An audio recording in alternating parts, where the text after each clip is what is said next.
After the death of Moses, the servant of the Lord said to Joshua, son of Nun, Moses' assistant, Moses, my servant, is dead. Now then, you and all these people, get ready to cross the river Jordan into the land I am about to give to them, to the Israelites. I will give you every place where you set your foot, as I promised Moses. Your territory will extend from the desert to Lebanon, and from the great river, the Euphrates, all the Hittite country, to the Mediterranean Sea in the west. No one will be able to stand against you all the days of your life. As I was with Moses, so I will be with you. I will never leave you nor forsake you. Be strong and courageous, because you will lead these people to inherit the land I swore to their ancestors to give them. Be strong and very courageous. Be careful to obey all the law my servant Moses gave you. Do not turn from it to the right or to the left, that you may be successful wherever you go.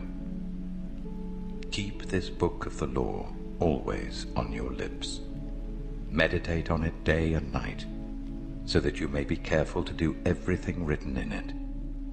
Then you will be prosperous and successful. Have I not commanded you? Be strong and courageous. Do not be afraid. Do not be discouraged, for the Lord your God will be with you wherever you go.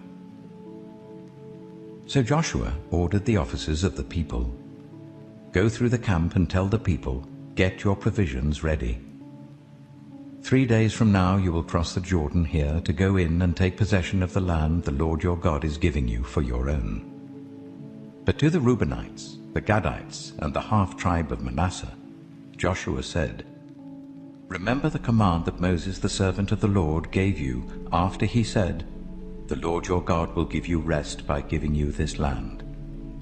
Your wives, your children, and your livestock may stay in the land that Moses gave you east of the Jordan, but all your fighting men, ready for battle, must cross over ahead of your fellow Israelites.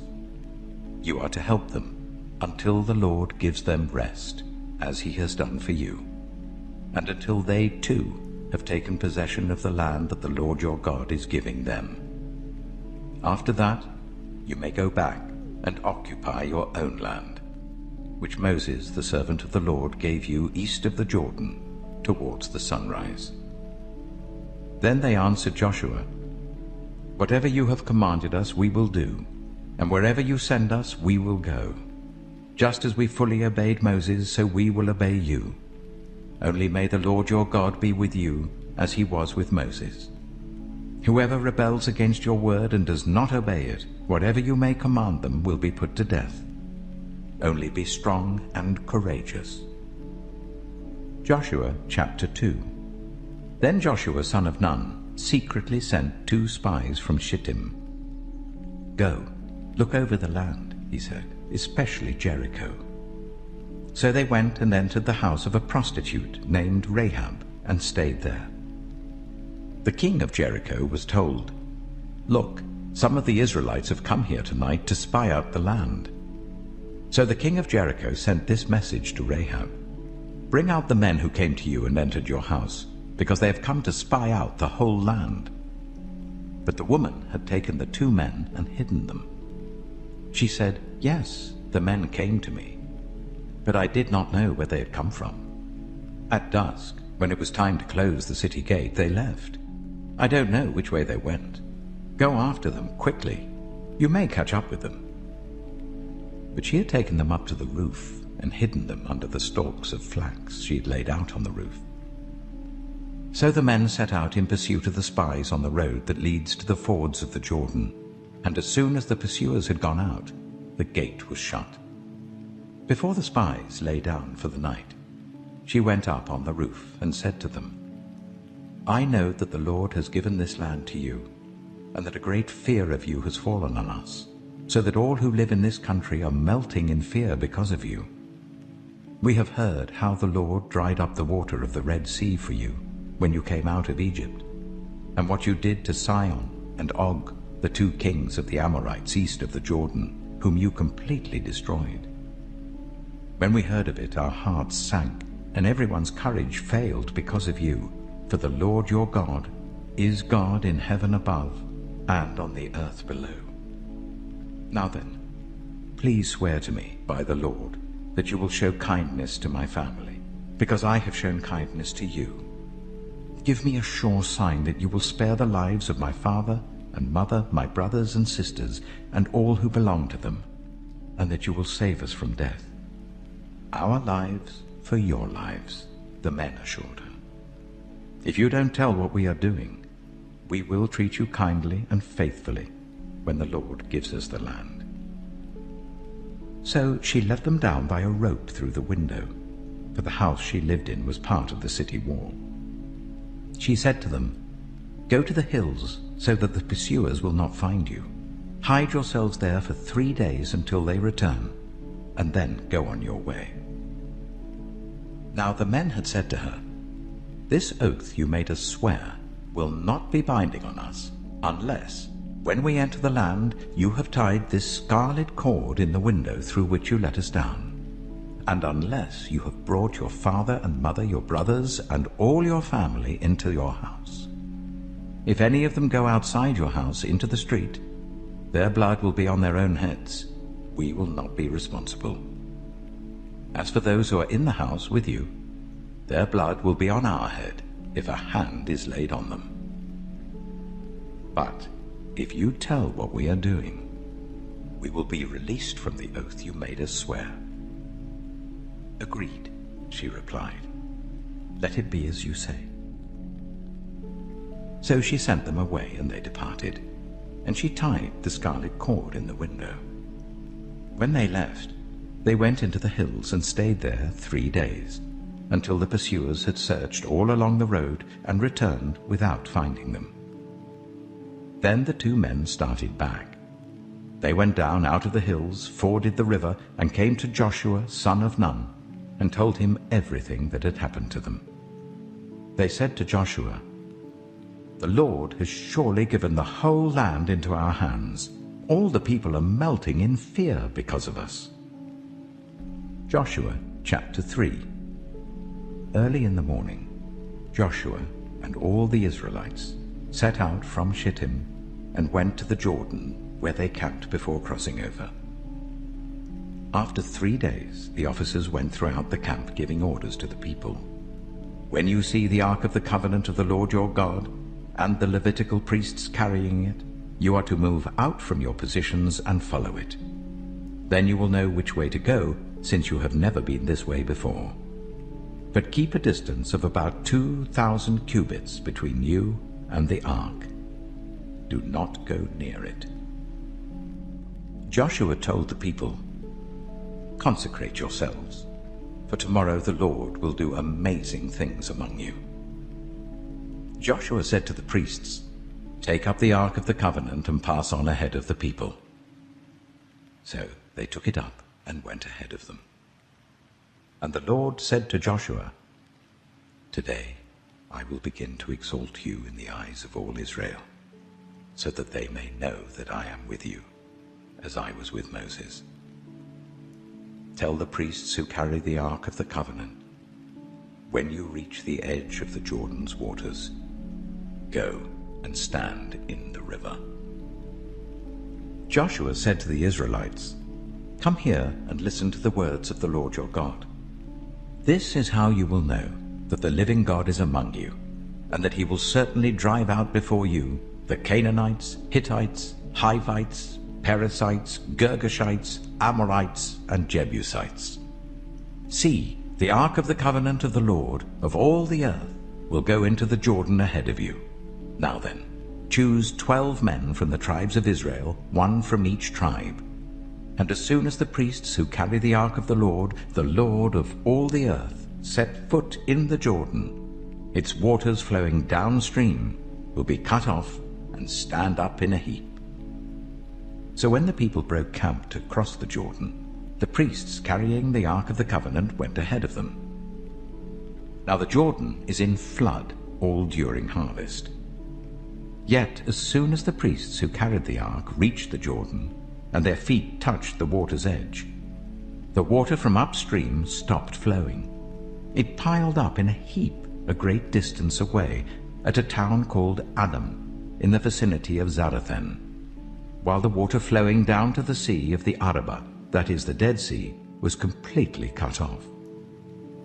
So the people crossed over opposite Jericho.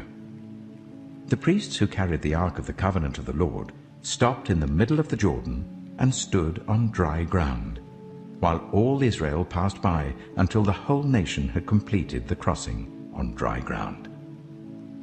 Joshua chapter 4. When the whole nation had finished crossing the Jordan, the Lord said to Joshua, "Choose 12 men from among the people, one from each tribe, and tell them to take up 12 stones from the middle of the Jordan, from right where the priests are standing, and carry them over with you and put them down at the place where you stay tonight." So Joshua called together the 12 men he had appointed from the Israelites, one from each tribe, and said to them, "Go over before the ark of the Lord your God into the middle of the Jordan. Each of you is to take up a stone on his shoulder, according to the number of the tribes of the Israelites, to serve as a sign among you. In the future, when your children ask you, 'What do these stones mean?' tell them that the flow of the Jordan was cut off before the ark of the covenant of the Lord. When it crossed the Jordan, the waters of the Jordan were cut off. These stones are to be a memorial to the people of Israel forever." So the Israelites did as Joshua commanded them. They took 12 stones from the middle of the Jordan, according to the number of the tribes of the Israelites, as the Lord had told Joshua, and they carried them over with them to their camp, where they put them down. Joshua set up the 12 stones that had been in the middle of the Jordan at the spot where the priests who carried the Ark of the Covenant had stood, and they are there to this day. Now the priests who carried the ark remained standing in the middle of the Jordan until everything the Lord had commanded Joshua was done by the people, just as Moses had directed Joshua. The people hurried over, and as soon as all of them had crossed, the ark of the Lord and the priests came to the other side while the people watched. The men of Reuben, Gad, and the half-tribe of Manasseh crossed over, ready for battle, in front of the Israelites, as Moses had directed them. About 40,000 armed for battle crossed over before the Lord to the plains of Jericho for war. That day the Lord exalted Joshua in the sight of all Israel, and they stood in awe of him all the days of his life, just as they had stood in awe of Moses. Then the Lord said to Joshua, "Command the priests carrying the Ark of the Covenant law to come up out of the Jordan." So Joshua commanded the priests, "Come up out of the Jordan." And the priests came up out of the river carrying the Ark of the Covenant of the Lord. No sooner had they set their feet on the dry ground than the waters of the Jordan returned to their place and ran in flood as before. On the 10th day of the first month, the people went up from the Jordan and camped to Gilgal on the eastern border of Jericho. And Joshua set up at Gilgal the 12 stones they had taken out of the Jordan. He said to the Israelites, "In the future, when your descendants ask their parents, 'What do these stones mean?' tell them, 'Israel crossed the Jordan on dry ground.' For the Lord your God dried up the Jordan before you until you had crossed over. The Lord your God did to the Jordan what he had done to the Red Sea, when he dried it up before us until we had crossed over. He did this so that all the peoples of the earth might know that the hand of the Lord is powerful, and so that you might always fear the Lord your God." Joshua chapter 5. Now when all the Amorite kings west of the Jordan, and all the Canaanite kings along the coast, heard how the Lord had dried up the Jordan before the Israelites until they had crossed over, their hearts melted in fear, and they no longer had the courage to face the Israelites. At that time the Lord said to Joshua, "Make flint knives and circumcise the Israelites again." So Joshua made flint knives and circumcised the Israelites at Gibeah the Haraloth. Now this is why he did so. All those who came out of Egypt, all the men of military age, died in the wilderness on the way after leaving Egypt. All the people that came out had been circumcised, but all the people born in the wilderness during the journey from Egypt had not. The Israelites had moved about in the wilderness for 40 years, until all the men who were of military age when they left Egypt had died, since they had not obeyed the Lord. For the Lord had sworn to them that they would not see the land that he had solemnly promised their ancestors to give us, a land flowing with milk and honey. So he raised up their sons in their place, and these were the ones Joshua circumcised. They were still uncircumcised because they had not been circumcised on the way. And after the whole nation had been circumcised, they remained where they were in camp until they were healed. Then the Lord said to Joshua, "Today I have rolled away the reproach of Egypt from you." So the place has been called Gilgal to this day. On the evening of the 14th day of the month, while camped at Gilgal on the plains of Jericho, the Israelites celebrated the Passover. The day after the Passover, that very day, they ate some of the produce of the land, unleavened bread and roasted grain. The manna stopped the day after they ate this food from the land. There was no longer any manna for the Israelites, but that year they ate the produce of Canaan. Now when Joshua was near Jericho, he looked up and saw a man standing in front of him with a drawn sword in his hand. Joshua went up to him and asked, "Are you for us or for our enemies?" "Neither," he replied, "but as commander of the army of the Lord I have now come." Then Joshua fell face down to the ground in reverence and asked him, "What message does my Lord have for his servant?" The commander of the Lord's army replied, "Take off your sandals, for the place where you are standing is holy." And Joshua did so. Joshua chapter 6. Now the gates of Jericho were securely barred because of the Israelites. No one went out and no one came in. Then the Lord said to Joshua, "See, I have delivered Jericho into your hands along with its king and its fighting men. March round the city once with all the armed men. Do this for 6 days. Make 7 priests carry trumpets of ram's horns in front of the ark. On the 7th day, march round the city 7 times with the priests blowing the trumpets. When you hear them sound a long blast on the trumpets, make the whole army give a loud shout. Then the wall of the city will collapse, and the army will go up, everyone straight in." So Joshua, son of Nun, called the priests and said to them, "Take up the ark of the covenant of the Lord and make 7 priests carry trumpets in front of it." And he ordered the army, "Advance, march round the city with an armed guard going ahead of the ark of the Lord."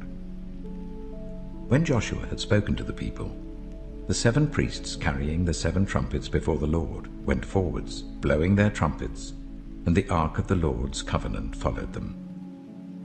The armed guard marched ahead of the priests who blew the trumpets, and the rear guard followed the ark. All this time the trumpets were sounding. But Joshua had commanded the army, "Do not give a war cry, do not raise your voices, do not say a word until the day I tell you to shout.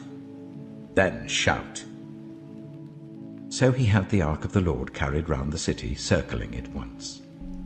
Then the army returned to camp and spent the night there. Joshua got up early the next morning, and the priests took up the ark of the Lord. The 7 priests carrying the 7 trumpets went forwards, marching before the ark of the Lord and blowing the trumpets. The armed men went ahead of them, and the rear guard followed the ark of the Lord while the trumpets kept sounding. So on the 2nd day they marched round the city once and returned to the camp.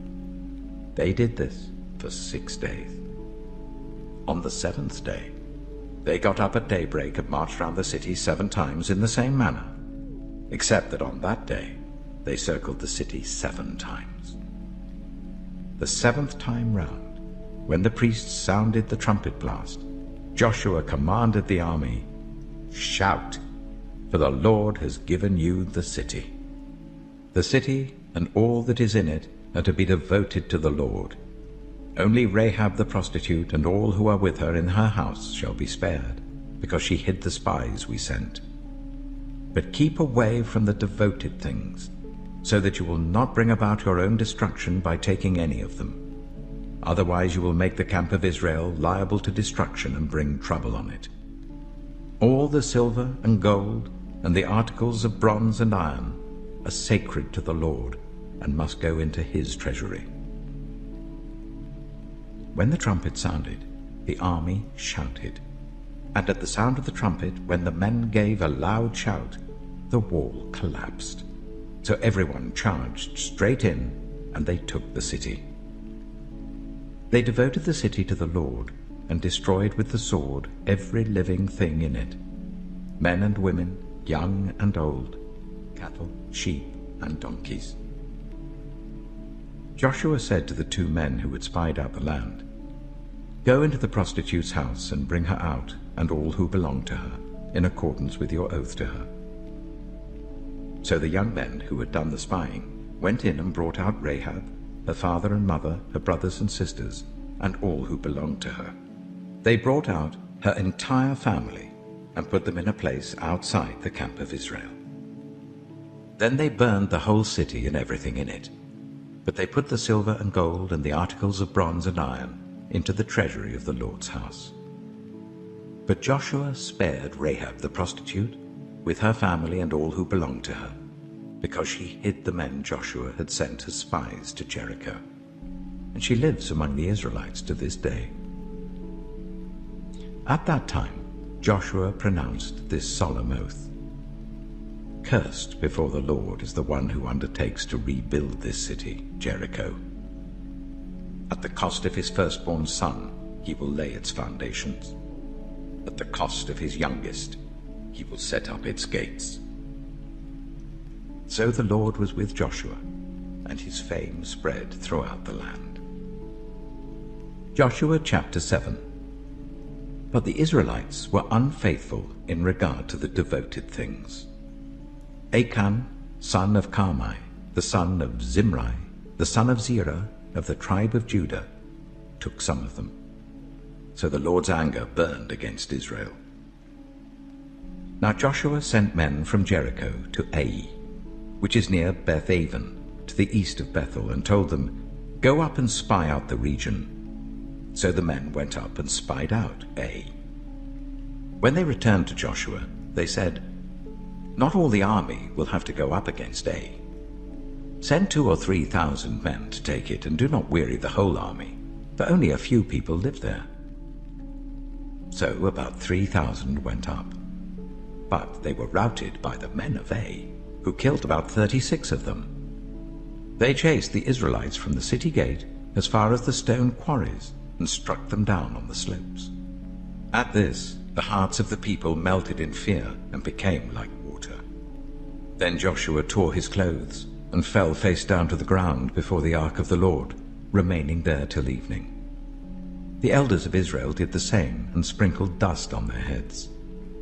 And Joshua said, "Alas, sovereign Lord, why did you ever bring this people across the Jordan to deliver us into the hands of the Amorites to destroy us?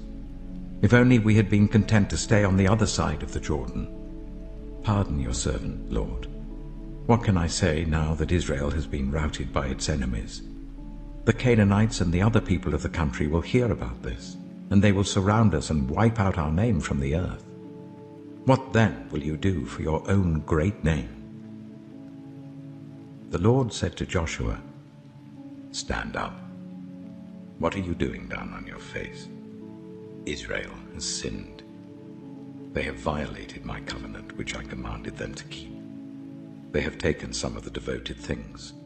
They have stolen, they have lied, they have put them with their own possessions. That is why the Israelites cannot stand against their enemies. They turn their backs and run, because they have been made liable to destruction. I will not be with you any more, unless you destroy whatever among you is devoted to destruction. Go, consecrate the people. Tell them, consecrate yourselves in preparation for tomorrow. For this is what the Lord, the God of Israel, says. There are devoted things among you, Israel. You cannot stand against your enemies until you remove them.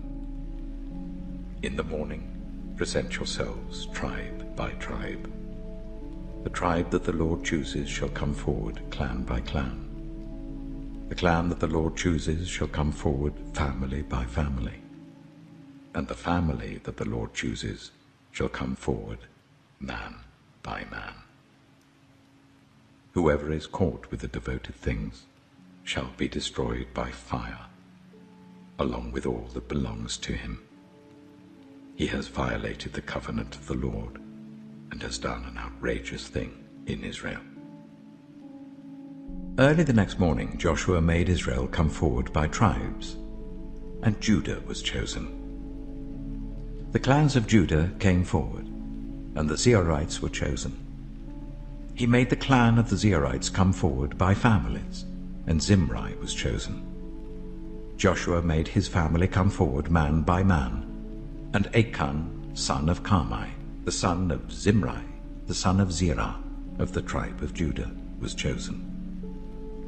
Then Joshua said to Achan, "My son, give glory to the Lord, the God of Israel, and honor him. Tell me what you have done. Do not hide it from me." Achan replied, "It is true. I have sinned against the Lord, the God of Israel. This is what I have done. When I saw in the plunder a beautiful robe from Babylonia, 200 shekels of silver and a bar of gold weighing 50 shekels, I coveted them and took them. They are hidden in the ground inside my tent with the silver underneath." So Joshua sent messengers, and they ran to the tent, and there it was, hidden in his tent with the silver underneath. They took the things from the tent, brought them to Joshua and all the Israelites, and spread them out before the Lord. Then Joshua, together with all Israel, took Achan, son of Zerah, the silver, the robe, the gold bar, his sons and daughters, his cattle, donkeys and sheep, his tent, and all that he had, to the valley of Achor. Joshua said, "Why have you brought this trouble on us? The Lord will bring trouble on you today." Then all Israel stoned him, and after they had stoned the rest, they burned them. Over Achan they heaped up a large pile of rocks, which remains to this day. Then the Lord turned from his fierce anger. Therefore that place has been called the Valley of Achor ever since. Joshua chapter 8. Then the Lord said to Joshua, "Do not be afraid, do not be discouraged. Take the whole army with you and go up and attack Ai. For I have delivered into your hands the king of Ai, his people, his city, and his land. You shall do to Ai and its king as you did to Jericho and its king, except that you may carry off their plunder and livestock for yourselves. Set an ambush behind the city." So Joshua and the whole army moved out to attack Ai. He chose 30,000 of his best fighting men and sent them out at night, with these orders: "Listen carefully. You are to set an ambush behind the city. Don't go very far from it. All of you be on the alert. I and all those with me will advance on the city, and when the men come out against us, as they did before, we will flee from them. They will pursue us until we have lured them away from the city, for they will say, 'They are running away from us as they did before.' So when we flee from them, you are to rise up from ambush and take the city. The Lord your God will give it into your hand.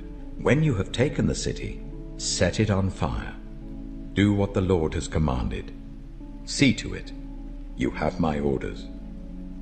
Then Joshua sent them off, and they went to the place of ambush and lay in wait between Bethel and Ai, to the west of Ai.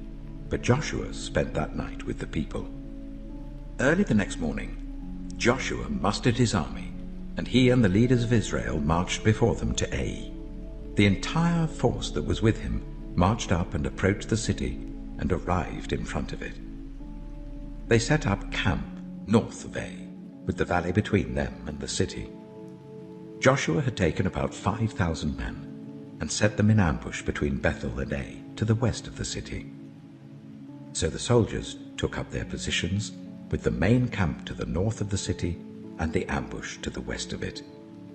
That night Joshua went into the valley. When the king of Ai saw this, he and all the men of the city hurried out early in the morning to meet Israel in battle at a certain place overlooking the Arabah. But he did not know that an ambush had been set against him behind the city. Joshua and all Israel let themselves be driven back before them, and they fled towards the wilderness. All the men of Ai were called to pursue them, and they pursued Joshua and were lured away from the city. Not a man remained in Ai or Bethel who did not go after Israel. They left the city open and went in pursuit of Israel. Then the Lord said to Joshua, "Hold out towards Ai the javelin that is in your hand, for into your hand I will deliver the city." So Joshua held out towards the city the javelin that was in his hand. As soon as he did this, the men in the ambush rose quickly from their position and rushed forward. They entered the city and captured it and quickly set it on fire. The men of Ai looked back and saw the smoke of the city rising up into the sky, but they had no chance to escape in any direction. The Israelites who had been fleeing towards the wilderness had turned back against their pursuers. For when Joshua and all Israel saw that the ambush had taken the city, and that smoke was going up from the city, they turned round and attacked the men of Ai. Those in the ambush also came out of the city against them, so that they were caught in the middle with Israelites on both sides. Israel cut them down, leaving them neither survivors nor fugitives. But they took the king of Ai alive and brought him to Joshua.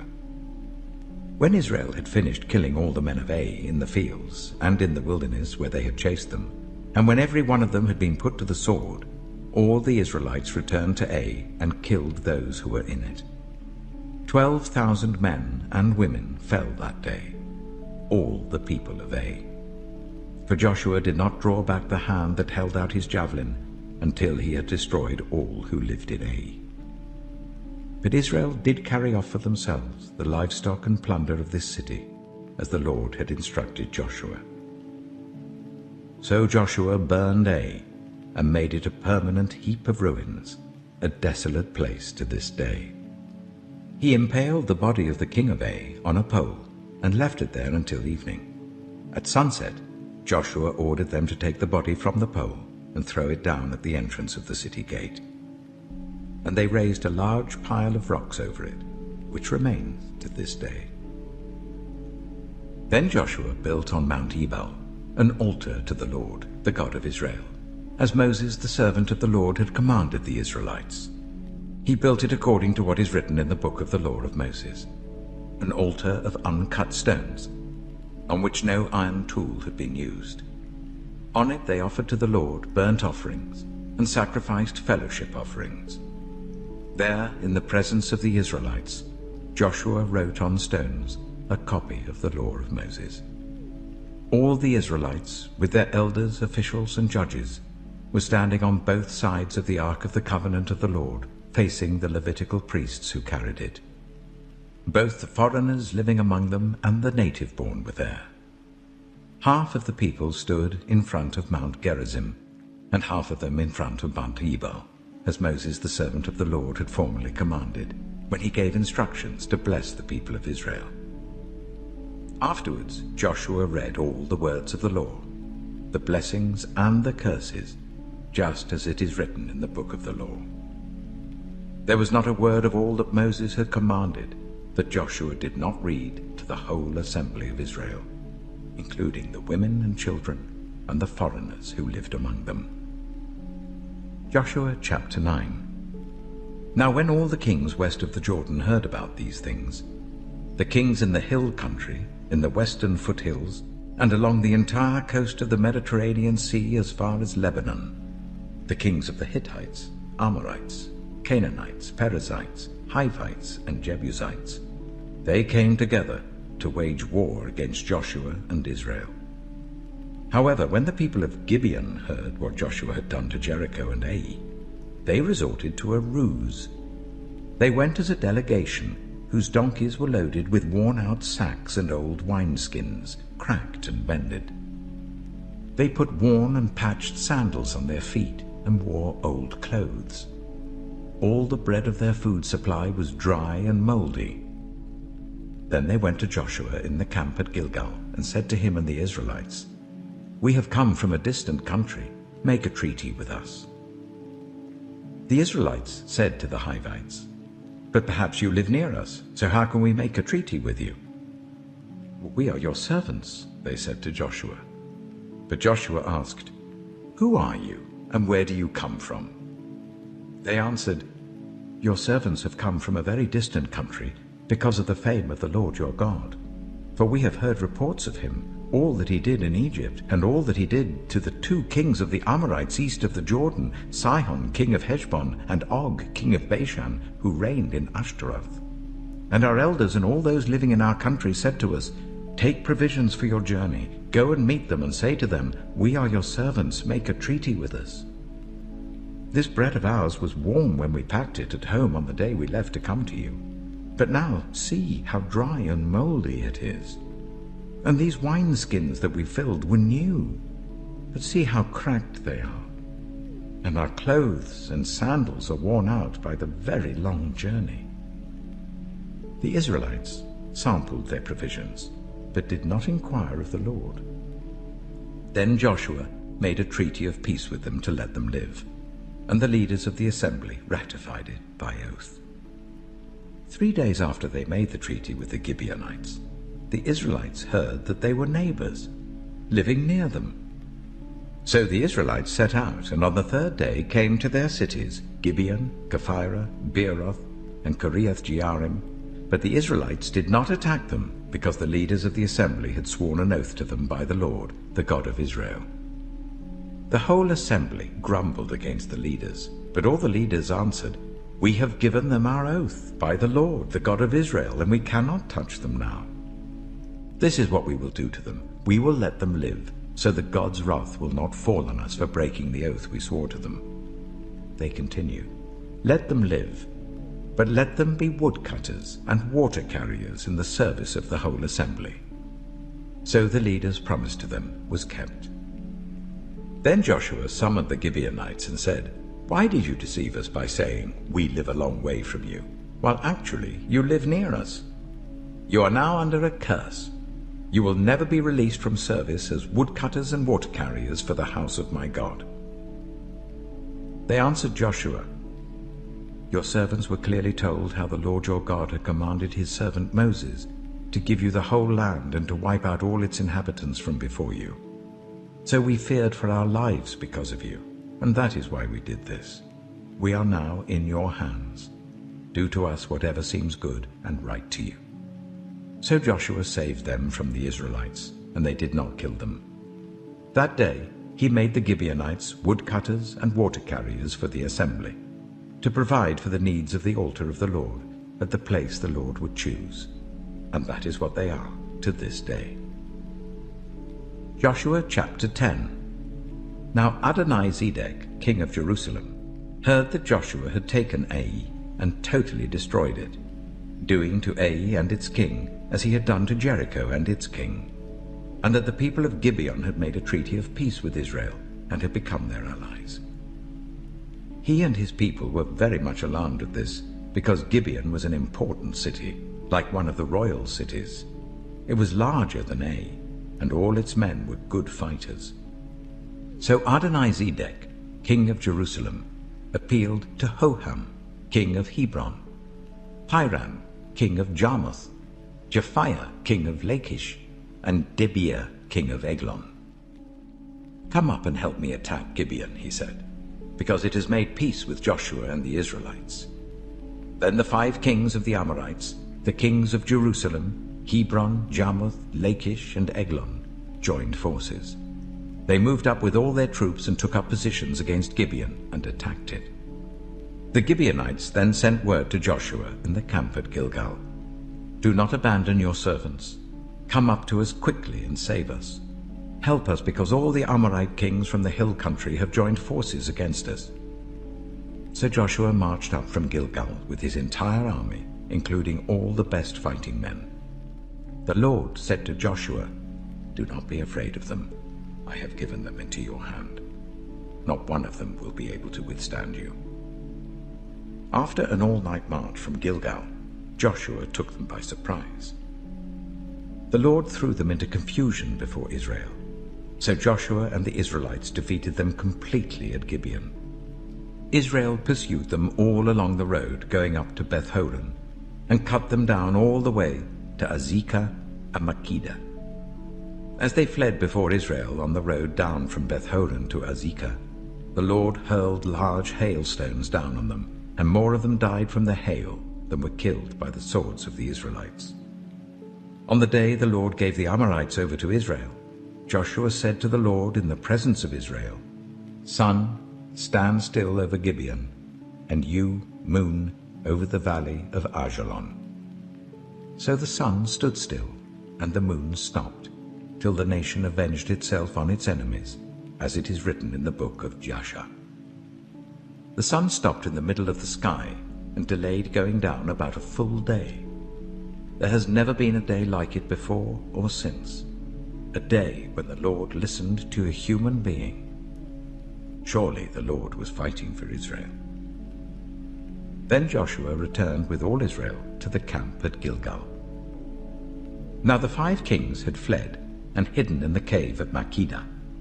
When Joshua was told that the 5 kings had been found hiding in the cave at Makkedah, he said, "Roll large rocks up to the mouth of the cave and post some men there to guard it. But don't stop. Pursue your enemies. Attack them from the rear, and don't let them reach their cities, for the Lord your God has given them into your hand." So Joshua and the Israelites defeated them completely, but a few survivors managed to reach their fortified cities. The whole army then returned safely to Joshua in the camp at Makkedah, and no one uttered a word against the Israelites. Joshua said, "Open the mouth of the cave and bring those 5 kings out to me." So they brought the 5 kings out of the cave, the kings of Jerusalem, Hebron, Jarmuth, Lachish, and Eglon. When they had brought these kings to Joshua, he summoned all the men of Israel and said to the army commanders who had come with him, "Come here and put your feet on the necks of these kings." So they came forward and placed their feet on their necks.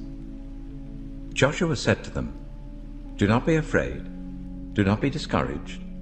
Be strong and courageous. This is what the Lord will do to all the enemies you are going to fight." Then Joshua put the kings to death and exposed their bodies on 5 poles, and they were left hanging on the poles until evening. At sunset, Joshua gave the order, and they took them down from the poles and threw them into the cave where they had been hiding. At the mouth of the cave, they placed large rocks, which are there to this day. That day, Joshua took Makkedah. He put the city and its king to the sword and totally destroyed everyone in it. He left no survivors, and he did to the king of Makkedah as he had done to the king of Jericho. Then Joshua and all Israel with him moved on from Makkedah to Libnah and attacked it. The Lord also gave that city and its king into Israel's hand. The city and everyone in it Joshua put to the sword. He left no survivors there, and he did to its king as he had done to the king of Jericho. Then Joshua and all Israel with him moved on from Libnah to Lachish. He took up positions against it and attacked it. The Lord gave Lachish into Israel's hands, and Joshua took it on the 2nd day. The city and everyone in it he put to the sword, just as he had done to Libnah. Meanwhile, Horam, king of Gezer, had come up to help Lachish, but Joshua defeated him and his army until no survivors were left. Then Joshua and all Israel with him moved on from Lachish to Eglon. They took up positions against it and attacked it. They captured it that same day and put it to the sword and totally destroyed everyone in it, just as they had done to Lachish.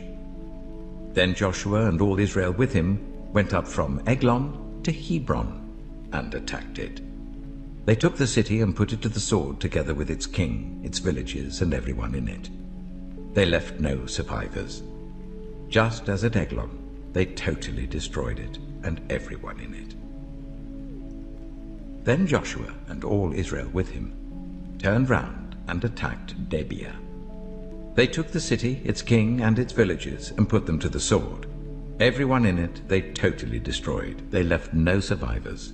They did to Debir and its king as they had done to Libnah and its king, and to Hebron. So Joshua subdued the whole region, including the hill country, the Negev, the western foothills, and the mountain slopes, together with all their kings. He left no survivors. He totally destroyed all who breathed, just as the Lord, the God of Israel, had commanded. Joshua subdued them from Kadesh Barnea to Gaza, and from the whole region of Goshen to Gibeon. All these kings and their lands Joshua conquered in one campaign, because the Lord, the God of Israel, fought for Israel. Then Joshua returned with all Israel to the camp at Gilgal. Joshua chapter 11. When Jabin, king of Hazor, heard of this, he sent word to Jobab, king of Madon, to the kings of Shimron and Akshaph, and to the northern kings who were in the mountains, in the Arabah south of Kinnereth, in the western foothills, and in Naphoth Dor on the west, to the Canaanites in the east and west, to the Amorites, Hittites, Perizzites, and Jebusites in the hill country, and to the Hivites below Hermon in the region of Mizpah. They came out with all their troops, and a large number of horses and chariots, a huge army, as numerous as the sand on the seashore. All these kings joined forces and made camp together at the waters of Merom to fight against Israel. The Lord said to Joshua, "Do not be afraid of them, because by this time tomorrow I will hand all of them slain over to Israel. You are to hamstring their horses and burn their chariots." So Joshua and his whole army came against them suddenly at the waters of Merom and attacked them, and the Lord gave them into the hand of Israel. They defeated them and pursued them all the way to Greater Sidon, to Misrephoth Maim, and to the valley of Mizpah on the east, until no survivors were left. Joshua did to them as the Lord had directed. He hamstrung their horses and burned their chariots. At that time, Joshua turned back and captured Hazor and put its king to the sword. Hazor had been the head of all these kingdoms. Everyone in it they put to the sword. They totally destroyed them, not sparing anyone that breathed, and he burned Hazor itself. Joshua took all these royal cities and their kings and put them to the sword. He totally destroyed them, as Moses, the servant of the Lord, had commanded. Yet Israel did not burn any of the cities built on their mounds, except Hazor, which Joshua burned. The Israelites carried off for themselves all the plunder and livestock of these cities, but all the people they put to the sword until they completely destroyed them, not sparing anyone that breathed. As the Lord commanded his servant Moses, so Moses commanded Joshua, and Joshua did it. He left nothing undone of all that the Lord commanded Moses. So Joshua took this entire land, the hill country, all the Negev, the whole region of Goshen, the western foothills, the Arabah, and the mountains of Israel with their foothills, from Mount Halak, which rises towards Seir, to Baal Gad in the valley of Lebanon below Mount Hermon. He captured all their kings and put them to death. Joshua waged war against all these kings for a long time. Except for the Hivites living in Gibeon, not one city made a treaty of peace with the Israelites, who took them all in battle. For it was the Lord himself who hardened their hearts to wage war against Israel, so that he might destroy them totally, exterminating them without mercy, as the Lord had commanded Moses. At that time Joshua went and destroyed the Anakites from the hill country, from Hebron, Debir, and Anab, from all the hill country of Judah, and from all the hill country of Israel. Joshua totally destroyed them and their towns, No Anakites were left in Israelite territory. Only in Gaza, Gath, and Ashdod did any survive. So Joshua took the entire land, just as the Lord had directed Moses, and he gave it as an inheritance to Israel, according to their tribal divisions. Then the land had rest from war. Joshua chapter 12. These are the kings of the land whom the Israelites had defeated, and whose territory they took over east of the Jordan, from the Arnon Gorge to Mount Hermon, including all the eastern side of the Arabah. Sihon, king of the Amorites, who reigned in Heshbon. He ruled from Aroer on the rim of the Arnon Gorge, from the middle of the gorge to the river Jabbok, which is the border of the Ammonites. This included half of Gilead. He also ruled over the eastern Arabah, from the Sea of Galilee to the Sea of Arabah, that is the Dead Sea, to Beth Jeshimoth, and then southward below the slopes of Pisgah. And the territory of Og, king of Bashan, one of the last of the Rephaites, who reigned in Ashtaroth and Edrei. He ruled over Mount Hermon, Salakah, all of Bashan, to the border of the people of Geshur and Maacah, and half of Gilead to the border of Sihon, king of Heshbon. Moses, the servant of the Lord, and the Israelites conquered them. And Moses, the servant of the Lord, gave their land to the Reubenites, the Gadites, and the half-tribe of Manasseh, to be their possession. Here is a list of the kings of the land that Joshua and the Israelites conquered on the west side of the Jordan, from Baal-Gad in the valley of Lebanon to Mount Halak, which rises towards Seir. Joshua gave their lands as an inheritance to the tribes of Israel according to their tribal divisions.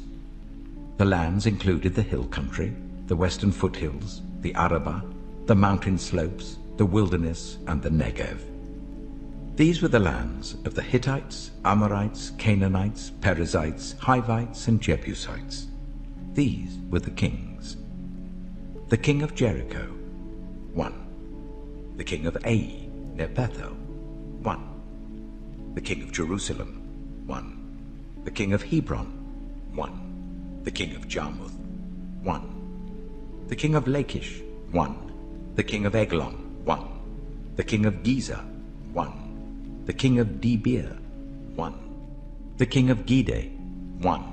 The king of Hormah, 1. The king of Arad, 1. The king of Libnah, 1. The king of Adullam, 1. The king of Makkedah, 1. The king of Bethel, 1. The king of Tappuah, 1. The king of Hepher, 1. The king of Aphek, 1. The king of Lasharon, 1. The king of Madon, 1. The king of Hazor, 1. The king of Shimron-Meron, 1. The king of Akshaph, 1. The king of Teanach, 1. The king of Megiddo, 1. The king of Kedesh, 1. The king of Jokneam in Carmel, 1. The king of Dor in Naphoth-Dor, 1. The king of Goyim in Gilgal, 1. The king of Tirzah, 1. 31 kings in all. Joshua chapter 13. When Joshua had grown old, the Lord said to him, "You are now very old, and there are still very large areas of land to be taken over. This is the land that remains, all the regions of the Philistines and Geshurites, from the river Shihor on the east of Egypt to the territory of Ekron in the north, all of it counted as Canaanite, though held by 5 Philistine rulers in Gaza, Ashdod, Ashkelon, Gath, and Ekron. The territory of the Avites on the south, all the land of the Canaanites, from Arah of the Sidonians, as far as Aphek and the border of the Amorites. The area of Byblos, and all Lebanon to the east, from Baal-Gad below Mount Hermon to Lebo Hamath. As for all the inhabitants of the mountain regions from Lebanon to Misrephoth-Maim, that is all the Sidonians, I myself will drive them out before the Israelites. Be sure to allocate this land to Israel for an inheritance as I have instructed you, and divide it as an inheritance among the 9 tribes and half of the tribe of Manasseh. The other half of Manasseh, the Reubenites and the Gadites, had received the inheritance that Moses had given them east of the Jordan, as he, the servant of the Lord, had assigned it to them. It extended from Aroer, on the rim of the Arnon Gorge, and from the town in the middle of the gorge, and included the whole plateau of Medeba as far as Dibon, and all the towns of Sihon, king of the Amorites, who ruled in Heshbon, out to the border of the Ammonites. It also included Gilead, the territory of the people of Geshur, and Maacah, all of Mount Hermon, and all Bashan, as far as Salakah. That is, the whole kingdom of Og in Bashan, who had reigned in Ashtaroth and Edrei. He was the last of the Rephaites.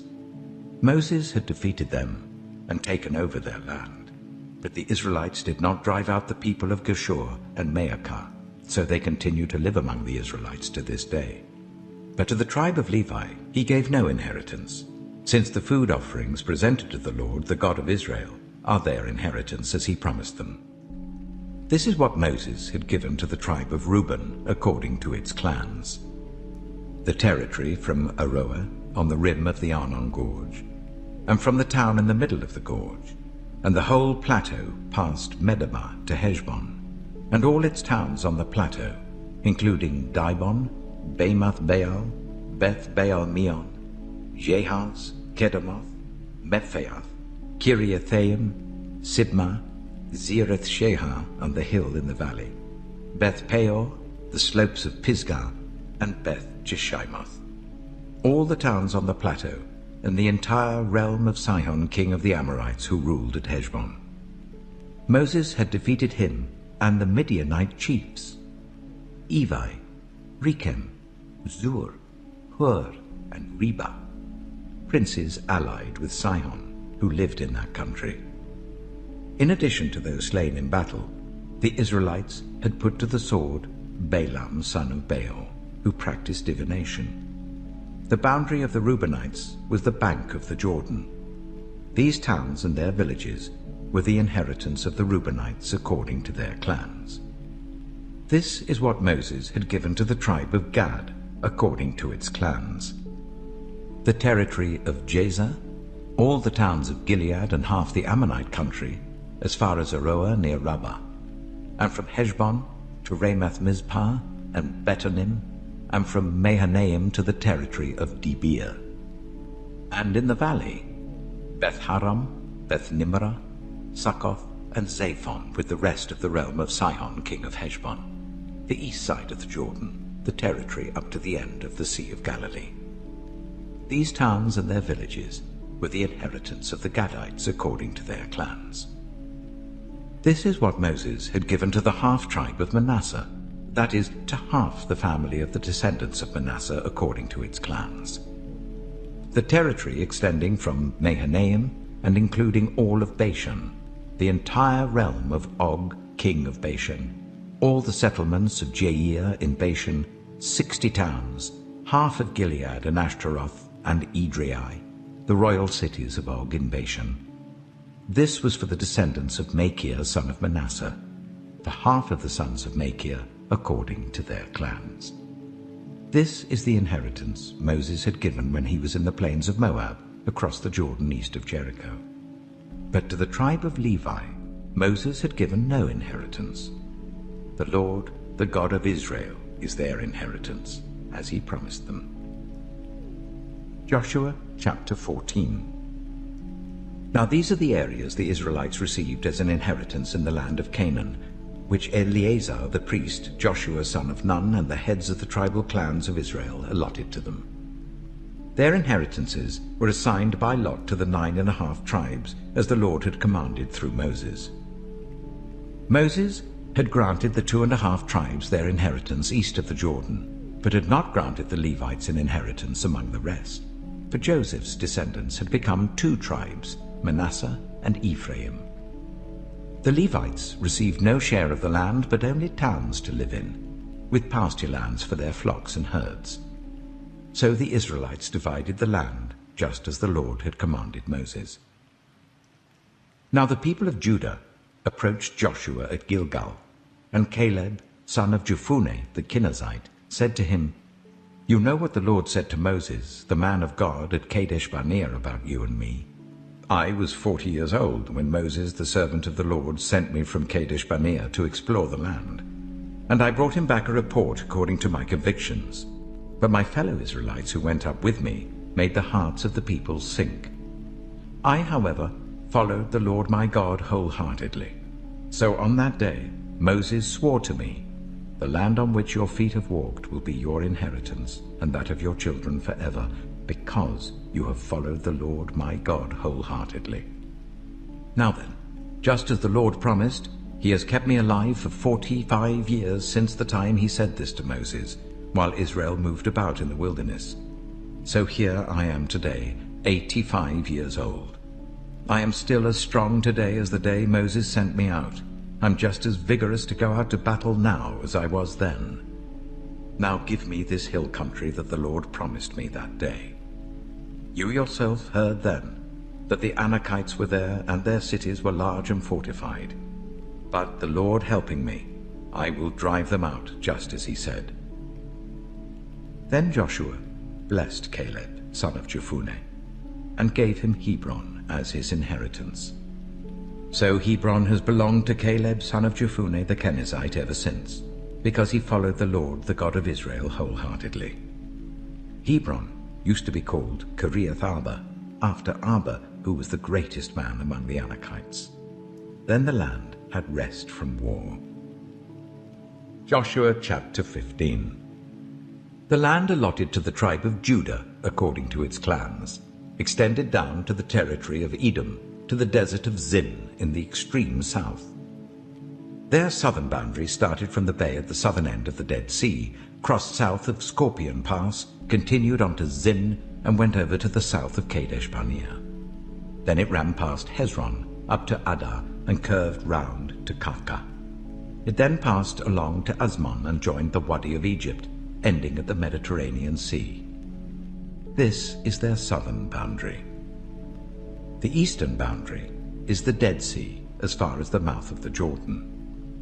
The northern boundary started from the Bay of the Sea at the mouth of the Jordan, went up to Beth Hoglah, and continued north of Beth Arabah to the stone of Bohan, son of Reuben.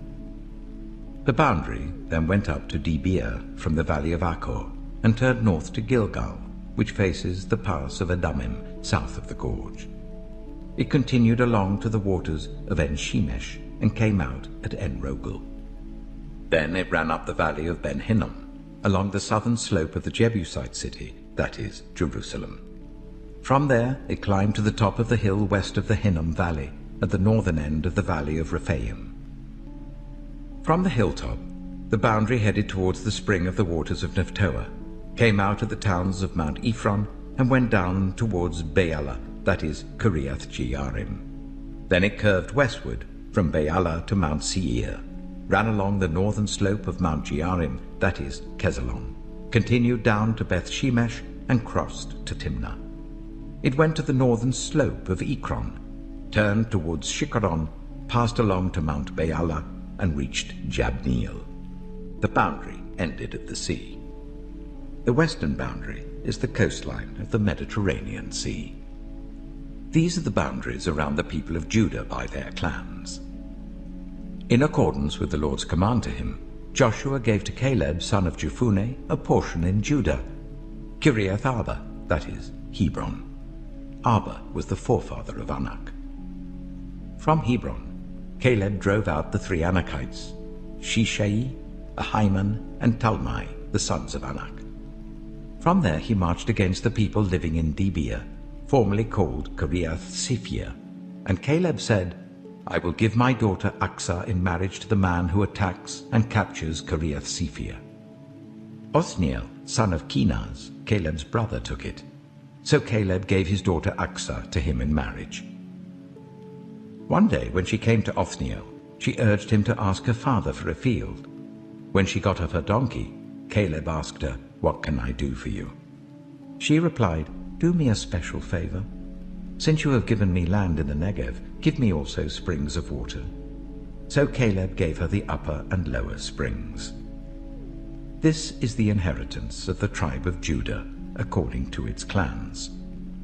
The southernmost towns of the tribe of Judah in the Negev towards the boundary of Edom were Kabzeel, Eder, Jager, Kaina, Dimona, Adada, Kedesh, Hazor, Ithnan, Ziph, Telam, Bealoth, Hazor Hadattah, Karioth Hezron, that is Hazor, Ammon, Shema, Malada, Hazar-Gada, Heshmon, Beth-Pelet, Hazar-Shual, Beersheba, Baiziothia, Baalah, Letham, Ezem, El-Tolad, Kizel, Hormah, Ziklag, Madmannah, Sansannah, Lebaoth, Shilhim, Ain, and Rimmon, a total of 29 towns and their villages.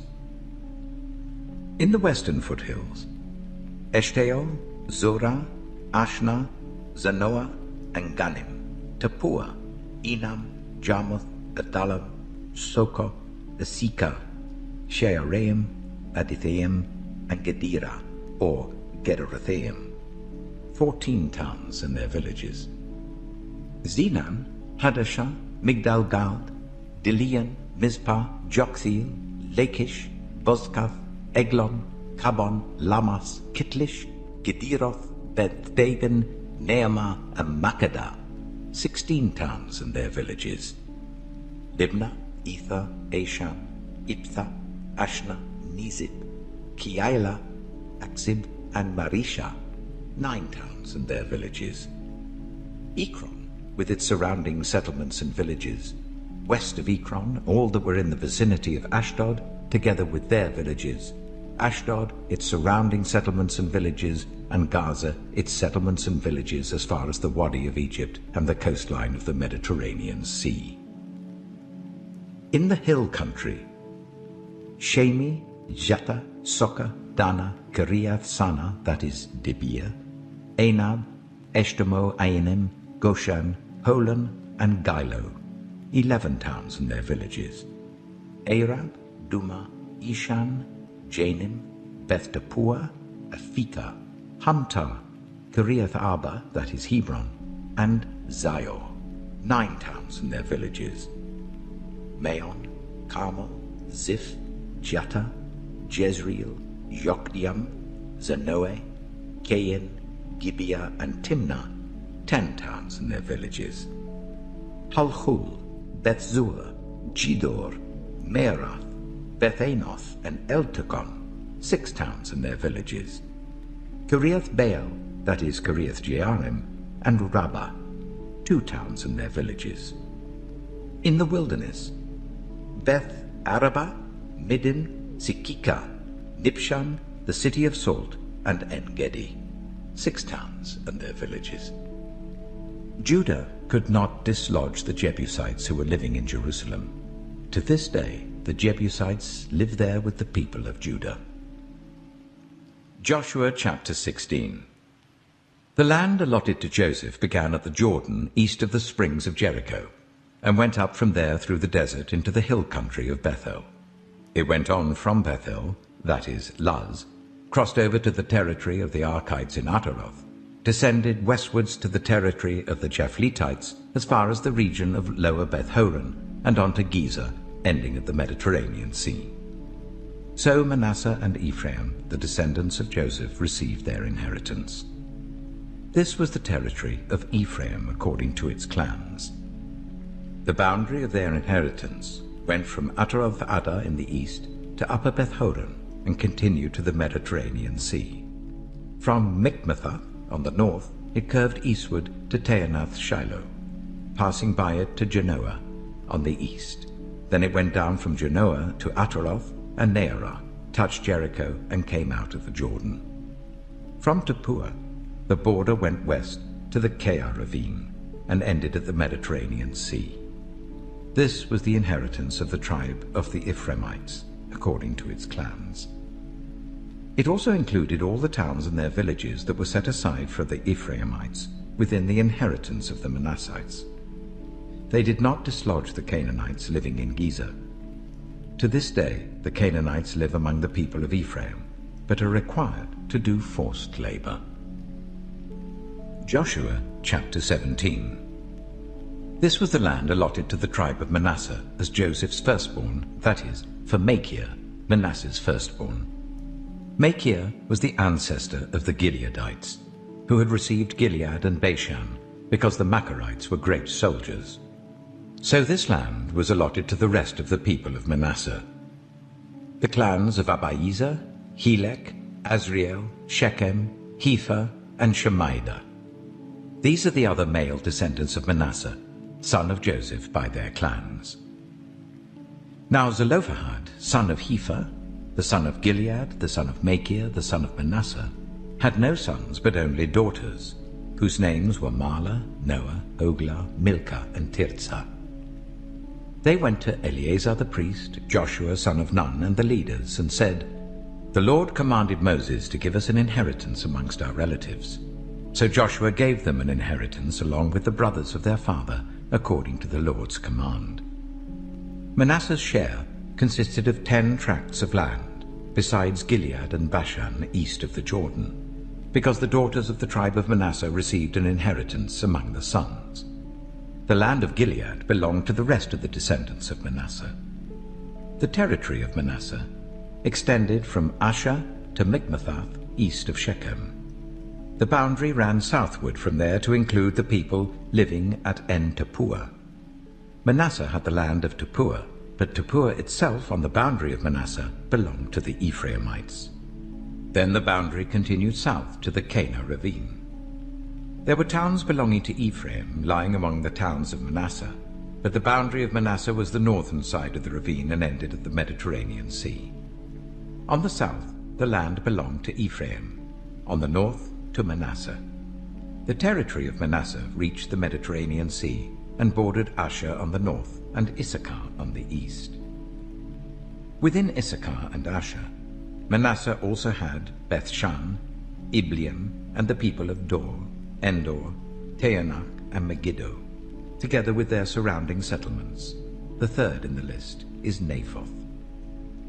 Yet the Manassites were not able to occupy these towns, for the Canaanites were determined to live in that region. However, when the Israelites grew stronger, they subjected the Canaanites to forced labor, but did not drive them out completely. The people of Joseph said to Joshua, "Why have you allotted us only one portion of land and one share for an inheritance? We are a numerous people, and the Lord has blessed us abundantly." "If you are so numerous," Joshua answered, "and if the hill country of Ephraim is too small for you, go up into the forest and clear land for yourselves there in the land of the Perizzites and Rephaites." The people of Joseph replied, "The hill country is not enough for us, and all the Canaanites who live in the plain have chariots fitted with iron, both those in Bethshan and its settlements and those in the valley of Jezreel." But Joshua said to the tribes of Joseph, to Ephraim and Manasseh, "You are numerous and very powerful. You will have not only one portion of land allotted to you, but the forested hill country as well. Clear it, and its farthest limits will be yours. Though the Canaanites have chariots fitted with iron, and though they are strong, you can drive them out." Joshua chapter 18. The whole assembly of the Israelites gathered at Shiloh and set up the tent of meeting there. The country was brought under their control, but there were still 7 Israelite tribes who had not yet received their inheritance. So Joshua said to the Israelites, "How long will you wait before you begin to take possession of the land that the Lord, the God of your ancestors, has given you? Appoint 3 men from each tribe. I will send them out to make a survey of the land and to write a description of it according to the inheritance of each. Then they will return to me. You are to divide the land into 7 parts. Judah is to remain in its territory on the south, and the tribes of Joseph in their territory on the north. After you have written descriptions of the 7 parts of the land, bring them here to me, and I will cast lots for you in the presence of the Lord our God. The Levites, however, do not get a portion among you, because the priestly service of the Lord is their inheritance. And Gad, Reuben, and the half-tribe of Manasseh have already received their inheritance on the east side of the Jordan. Moses, the servant of the Lord, gave it to them. As the men started on their way to map out the land, Joshua instructed them, "Go and make a survey of the land and write a description of it. Then return to me, and I will cast lots for you here at Shiloh in the presence of the Lord." So the men left and went through the land.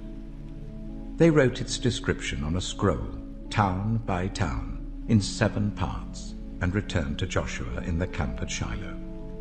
Joshua then cast lots for them in Shiloh in the presence of the Lord, and there he distributed the land to the Israelites according to their tribal divisions. The first lot came up for the tribe of Benjamin according to its clans. Their allotted territory lay between the tribes of Judah and Joseph. On the north side, their boundary began at the Jordan, passed the northern slope of Jericho, and headed west into the hill country, coming out at the wilderness of Beth-aven. From there it crossed to the south slope of Luz, that is Bethel, and went down to Ataroth-Adah, on the hill south of Lower Beth-horon. From the hill facing Beth-horon on the south, the boundary turned south along the western side, and came out at Kiriath-Baal, that is Kiriath-Jearim, a town of the people of Judah. This was the western side. The southern side began at the outskirts of Kiriath-Jearim on the west, and the boundary came out at the spring of the waters of Nephtoah. The boundary went down to the foot of the hill facing the valley of Ben-Hinnom, north of the valley of Rephaim. It continued down the Hinnom valley along the southern slope of the Jebusite city, and so to En-Rogel. It then curved north, went to En-Shemesh, continued to Geliloth, which faces the pass of Adumim, and ran down to the stone of Bohan son of Reuben. It continued to the northern slope of Beth-Arabah, and on down into the Arabah. It then went to the northern slope of Beth-Hoglah, and came out at the northern bay of the Dead Sea, at the mouth of the Jordan in the south. This was the southern boundary. The Jordan formed the boundary on the eastern side. These were the boundaries that marked out the inheritance of the clans of Benjamin on all sides. The tribe of Benjamin, according to its clans, had the following cities: Jericho, Beth-Hoglah, Emek-Keziz, Beth-Arabah, Zimaraim, Bethel, Avim, Para, Ophrah, Kepha-Ammoni, Ophni, and Geba, 12 towns and their villages. Gibeon, Ramah, Beeroth, Mizpah, Kephirah, Mozah, Rechem, Urpiel, Tarala, Zelah, Haeleph, the Jebusite city, that is Jerusalem, Gibeah and Kiriath, 14 towns and their villages. This was the inheritance of Benjamin for its clans. Joshua chapter 19. The second lot came out for the tribe of Simeon according to its clans. Their inheritance lay within the territory of Judah. It included Beersheba, or Sheba, Meleda, Hazashuel, Bala, Itzem, Eltolad, Bethel, Hormah, Ziklag, Beth-Markaboth, Hazazuzah, Beth-Lebaoth, and Sharuhen, 13 towns and their villages. Ain, Rimmon, Ether, and Ashon, 4 towns and their villages, and all the villages around these towns as far as Baalath-Beer, Ramah in the Negev. This was the inheritance of the tribe of the Simeonites according to its clans. The inheritance of the Simeonites was taken from the share of Judah, because Judah's portion was more than they needed. So the Simeonites received their inheritance within the territory of Judah. The third lot came up for Zebulun according to its clans. The boundary of their inheritance went as far as Sarid. Going west, it ran to Maralah, touched Jabesheth, and extended to the ravine near Jokneam. It turned east from Sarid towards the sunrise to the territory of Kisloth-Tabor, and went on to Dabarah and up to Japhiah. Then it continued eastward to Gath-Hepher and Eth-Kazin. It came out at Rimmon and turned towards Nia. There the boundary went round on the north to Hanathon and ended at the valley of Iptha-El. Included were Kataph, Nahalal, Shimron, Idalah, and Bethlehem. There were 12 towns and their villages. These towns and their villages were the inheritance of Zebulun according to its clans. The fourth lot came out for Issachar according to its clans. Their territory included Jezreel, Kesaloth, Shunem, Hapharaim, Shion, Anharath, Rabbith, Kishion, Ebeth, Remeth, En-Ganim, En-Haddah, and Beth-Pazez. The boundary touched Tabor, Shahazuma, and Beth-Shemesh, and ended at the Jordan. There were 16 towns and their villages. These towns and their villages were the inheritance of the tribe of Issachar according to its clans. The fifth lot came out for the tribe of Asher according to its clans. Their territory included Helkath, Halai, Beaton, Akshaph, Alamelech, Amad, and Mishal. On the west, the boundary touched Carmel and Shihor-Libnath. It then turned east towards Beth-Dagon, touched Zebulun and the valley of Ipthael, and went north to Beth-Emek and Nahayel, passing Kabul on the left. It went to Abdon, Rehob, Hammon, and Kana, as far as Greater Sidon. The boundary then turned back towards Ramah and went to the fortified city of Tyre, turned towards Hussah, and came out of the Mediterranean Sea in the region of Akzib, Ammah, Aphek, and Rehob. There were 22 towns and their villages. These towns and their villages were the inheritance of the tribe of Asher according to its clans. The sixth lot came out for Naphtali according to its clans. Their boundary went from Heleph and the large tree Zeananim, passing Adami Nekeb and Jabneel to Lakam, and ending at the Jordan. The boundary ran west through Aznoth Tabor and came out at Hukkok. It touched Zebulun on the south, Asher on the west, and the Jordan on the east. The fortified cities were Ziddim, Zer, Hamath, Rakath, Kinnereth, Adama, Ramah, Hazor, Kedesh, Edrei, En-Hazor, Iron, Migdal-El, Horem, Beth-Anath, and Beth-Shemesh. There were 19 towns and their villages. These towns and their villages were the inheritance of the tribe of Naphtali according to its clans. The seventh lot came out for the tribe of Dan according to its clans.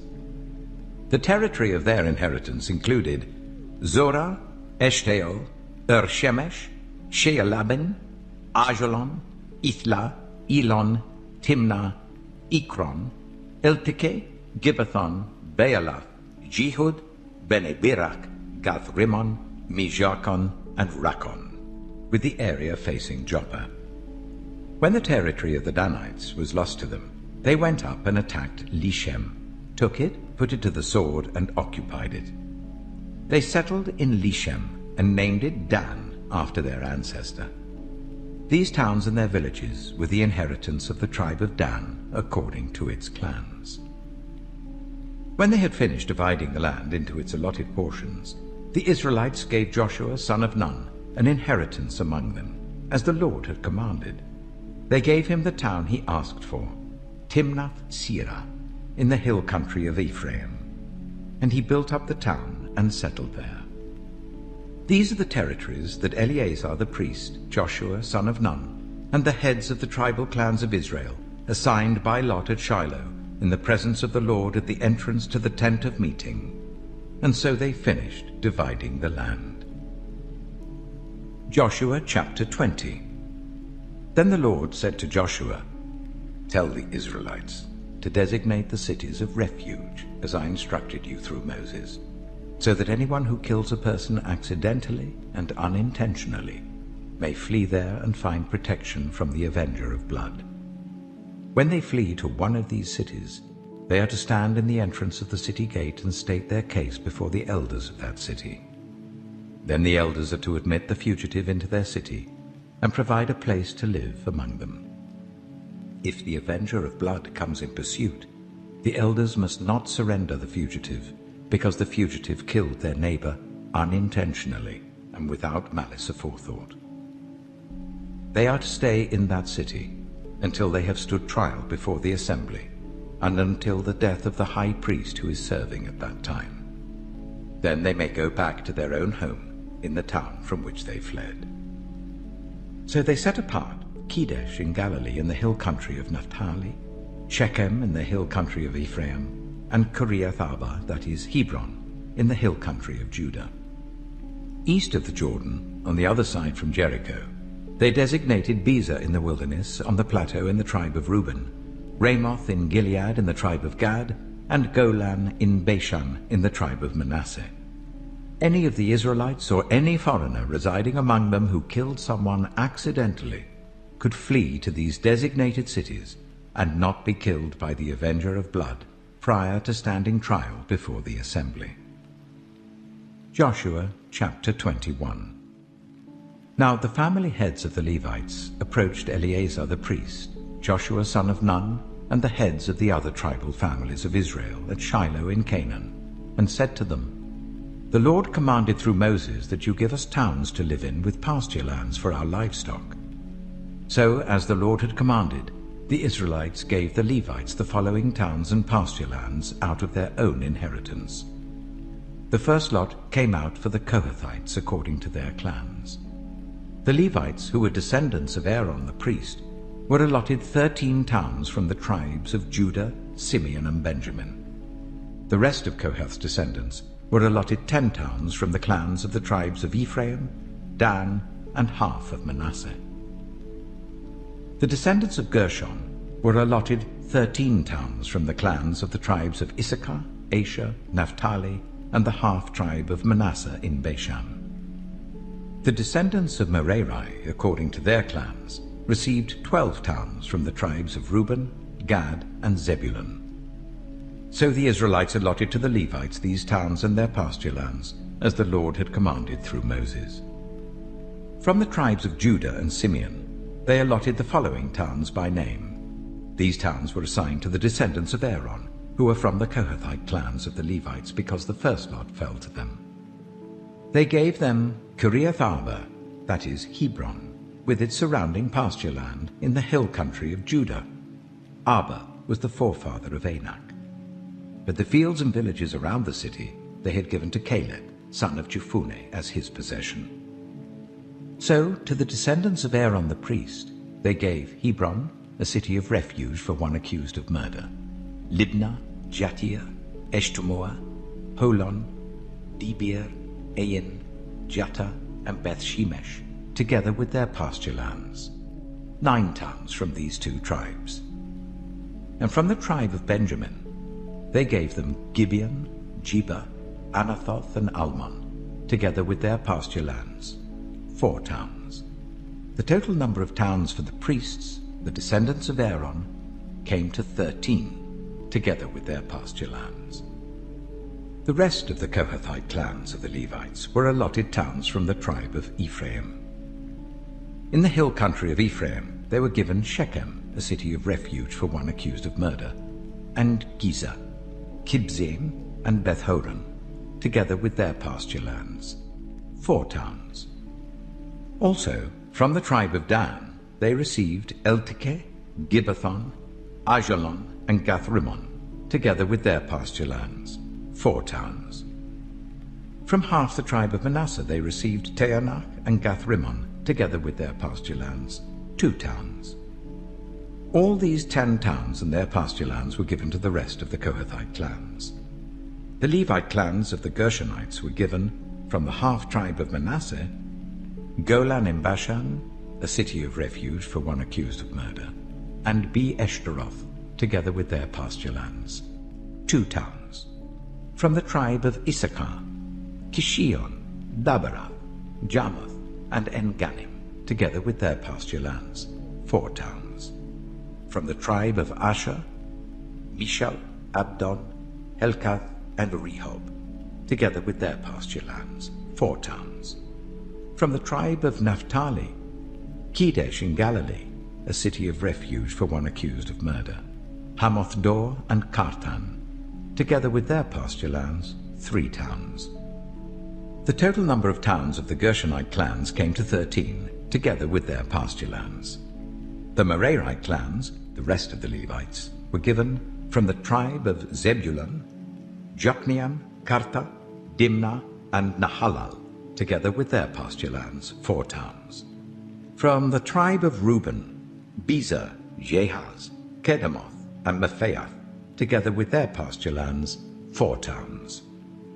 From the tribe of Gad, Ramoth in Gilead, a city of refuge for one accused of murder, Mahanaim, Heshbon, and Jazer, together with their pasture lands, 4 towns in all.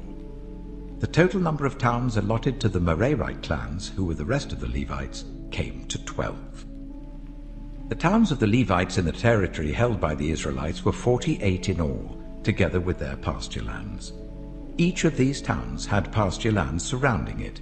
This was true for all these towns. So the Lord gave Israel all the land he had sworn to give their ancestors, and they took possession of it and settled there. The Lord gave them rest on every side, just as he had sworn to their ancestors. Not one of their enemies withstood them. The Lord gave all their enemies into their hands. Not one of all the Lord's good promises to Israel failed. Every one was fulfilled. Joshua chapter 22. Then Joshua summoned the Reubenites, the Gadites, and the half-tribe of Manasseh, and said to them, "You have done all that Moses, the servant of the Lord, commanded, and you have obeyed me in everything I commanded. For a long time now, to this very day, you have not deserted your fellow Israelites, but have carried out the mission the Lord your God gave you. Now that the Lord your God has given them rest as he promised, return to your homes in the land that Moses, the servant of the Lord, gave you on the other side of the Jordan. But be very careful to keep the commandment and the law that Moses, the servant of the Lord, gave you.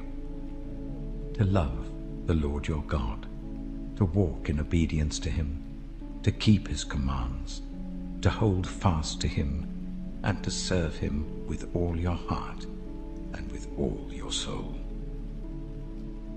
Then Joshua blessed them and sent them away, and they went to their homes.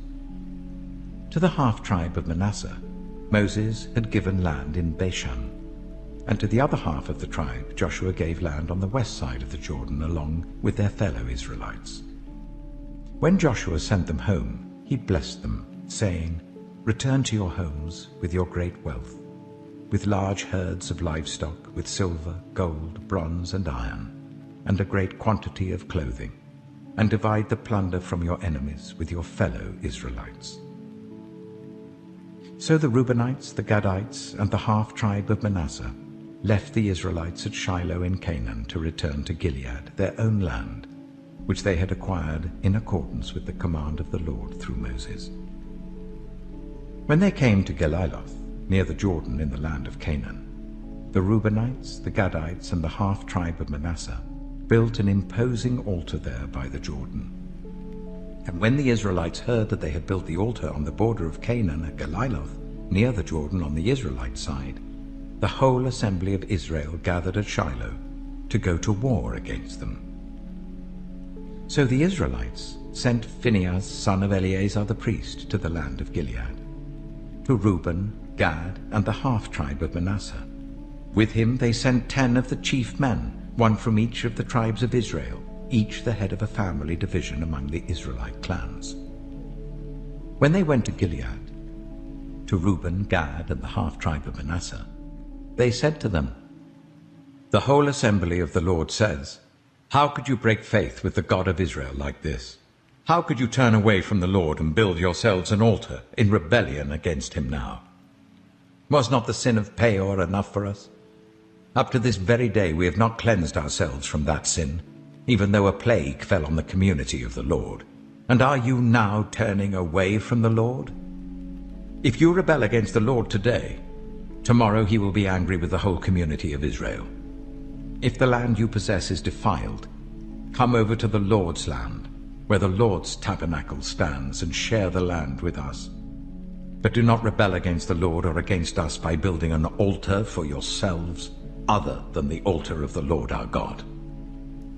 When Achan, son of Zerah, was unfaithful in regard to the devoted things, did not wrath come on the whole community of Israel?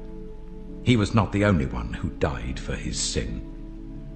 Then Reuben, Gad, and the half-tribe of Manasseh replied to the heads of the clans of Israel, "The mighty one, God the Lord, the mighty one, God the Lord, he knows, and let Israel know. If this has been in rebellion or disobedience to the Lord, do not spare us this day. If we have built our own altar to turn away from the Lord and to offer burnt offerings and grain offerings, or to sacrifice fellowship offerings on it, may the Lord himself call us to account. No, we did it for fear that someday your descendants might say to ours, "What do you have to do with the Lord, the God of Israel? The Lord has made the Jordan a boundary between us and you.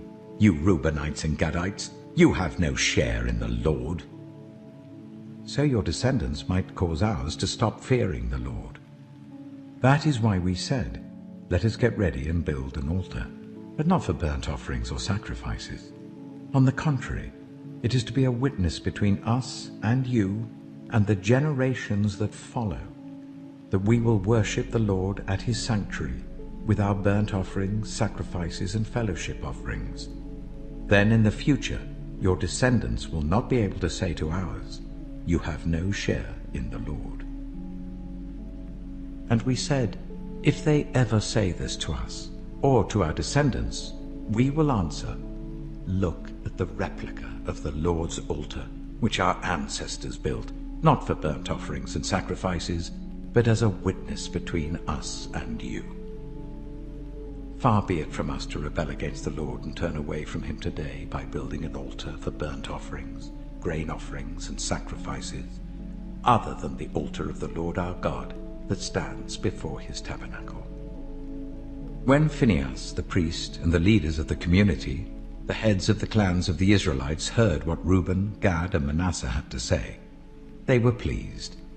And Phinehas, son of Eleazar the priest, said to Reuben, Gad, and Manasseh, "Today we know that the Lord is with us, because you have not been unfaithful to the Lord in this matter. Now you have rescued the Israelites from the Lord's hand." Then Phinehas, son of Eleazar the priest, and the leaders returned to Canaan from their meeting with the Reubenites and Gadites in Gilead, and reported to the Israelites. They were glad to hear the report and praised God, and they talked no more about going to war against them to devastate the country where the Reubenites and the Gadites lived. And the Reubenites and the Gadites gave the altar this name: "A witness between us that the Lord is God." Joshua chapter 23. After a long time had passed, and the Lord had given Israel rest from all their enemies around them, Joshua, by then a very old man, summoned all Israel, their elders, leaders, judges, and officials, and said to them, "I am very old. You yourselves have seen everything the Lord your God has done to all these nations for your sake. It was the Lord your God who fought for you. Remember how I have allotted as an inheritance for your tribes all the land of the nations that remain, the nations I conquered, between the Jordan and the Mediterranean Sea in the west. The Lord your God himself will push them out for your sake. He will drive them out before you, and you will take possession of their land, as the Lord your God promised you. Be very strong. Be careful to obey all that is written in the book of the law of Moses, without turning aside to the right or to the left. Do not associate with these nations that remain among you. Do not invoke the names of their gods or swear by them. You must not serve them or bow down to them, but you are to hold fast to the Lord your God as you have until now.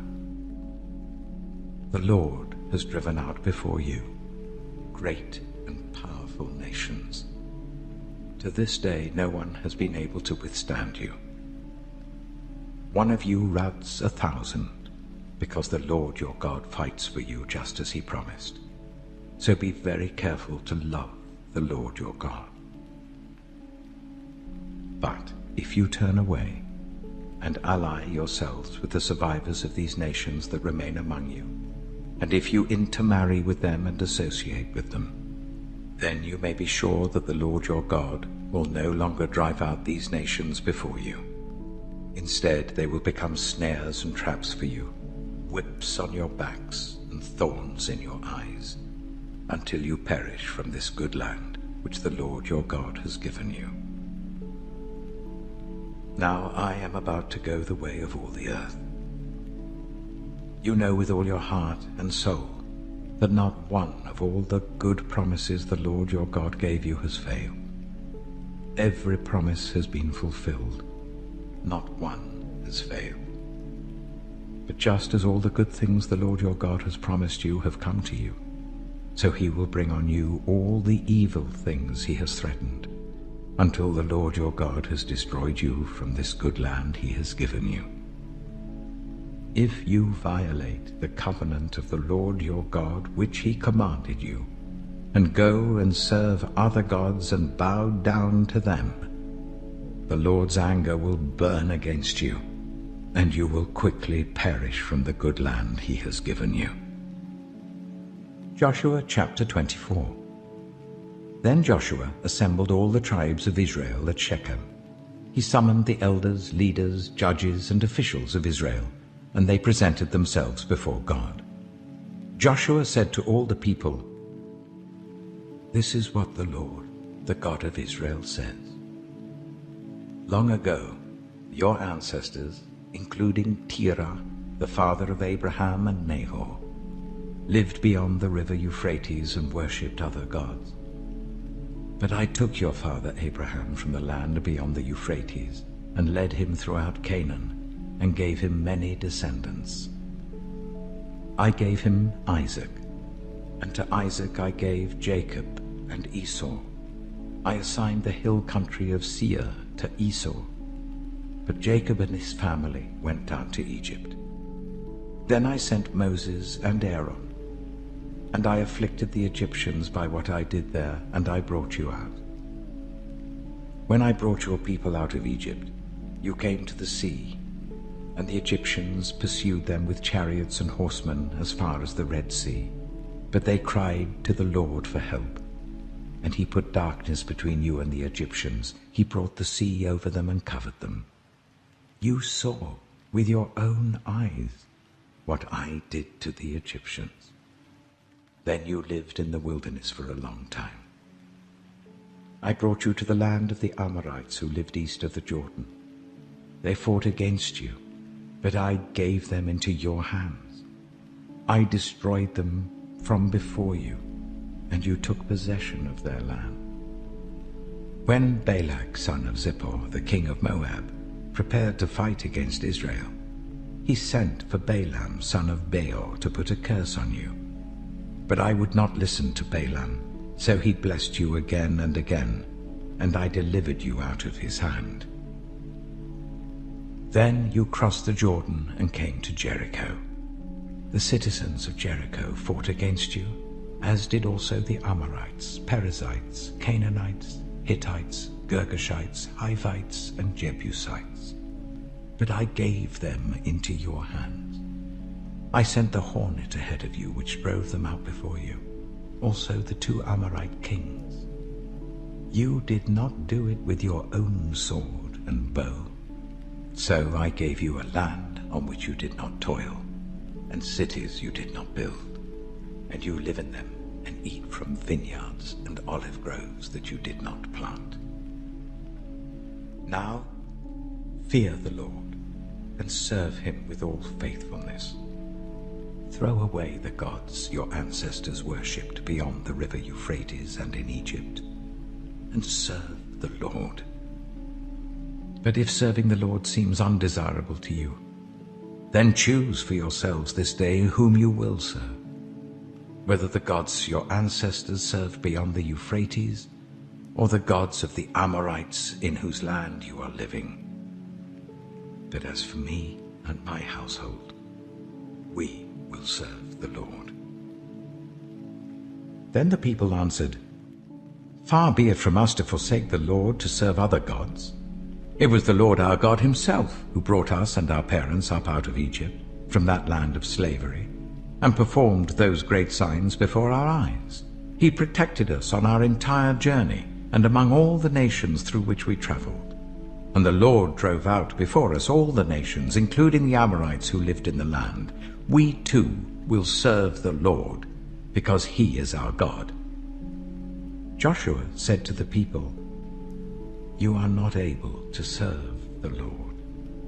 He is a holy God. He is a jealous God. He will not forgive your rebellion and your sins.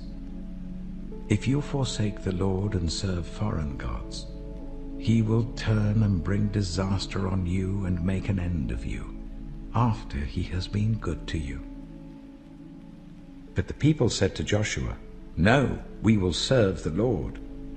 Then Joshua said, "You are witnesses against yourselves that you have chosen to serve the Lord." "Yes, we are witnesses," they replied. "Now then," said Joshua, "throw away the foreign gods that are among you, and yield your hearts to the Lord, the God of Israel." And the people said to Joshua, "We will serve the Lord our God and obey Him." On that day, Joshua made a covenant for the people, and there at Shechem he reaffirmed for them decrees and laws. And Joshua recorded these things in the book of the law of God. Then he took a large stone and set it up there under the oak near the holy place of the Lord. "See," he said to all the people, "this stone will be a witness against us. It has heard all the words the Lord has said to us. It will be a witness against you if you are untrue to your God." Then Joshua dismissed the people, each to their own inheritance.